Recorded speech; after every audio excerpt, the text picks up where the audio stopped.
In affiliate marketing, I always feel that it's very important not to force people to buy. Don't say that, oh, go and buy this now. That should not the kind of attitude that you should have as an affiliate marketer. Rather, the ideal strategy is always to recommend.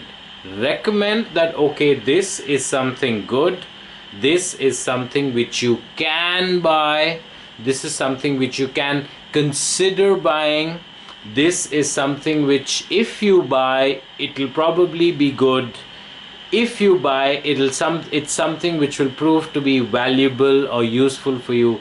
That kind of indirect approach typically, generally, in my experience, works better than saying, no, you gotta go out there and buy this.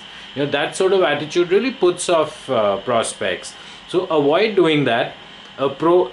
Take the indirect route, and invariably you'll find that people will warm up to your promotion much better.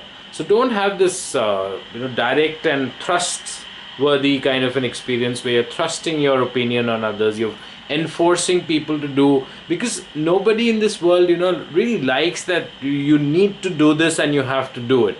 Why do children resist so many things even if they are good for them?